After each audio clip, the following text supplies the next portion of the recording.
పూటకో పూజ చేసిన రోజులు మారవు, పేటకో గుడి కట్టిన చెడు చావదు.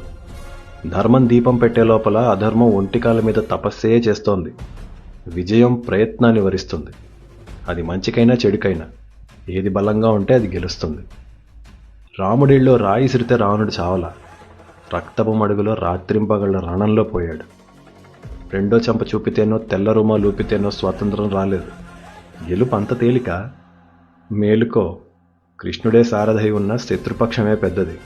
అండ పెంచుతావో గొంతు చించుకుంటావో కర్మ నీదే. నీ ఉనికినే చెరిపేసే చీడ పోన్లే పాపం అంటే వదిలేస్తుందా? నీకు ప్రశ్నించడం రాకపోతే వాడికి మాట్లాడడం తేలికవుతుంది. నీకు పరిగెత్తటం అలవాటైతే వాడికి లాక్కోవటం ఇష్టం అవుతుంది. చెడు గెలవటానికి శత్రువు సంకల్పం ఎంత కారణమో మంచివాడి జడత్వం కూడా అంతే. అయినా మంచితనం ముసుగులో భయాన్ని కప్పేస్తావు. కర్తవ్యం వదిలేసి ఏవేవో నీతులు చెప్పేస్తావు. నీకోసం అవతారం దిగి రావాలా? గుర్తుపెట్టుకో, గాంధీవం పట్టి అర్జునుడు సిద్ధమయ్యాకే కృష్ణుడొచ్చాడు, గుర్రు పెట్టి నిద్రపోతే కాదు. క్లైబ్యం మాస్మగమః పార్థ నైతత్వయ్యుపపద్యతే క్షుద్రం హృదయ దౌర్బల్యం త్యక్కోత్తిష్ట పరంతప.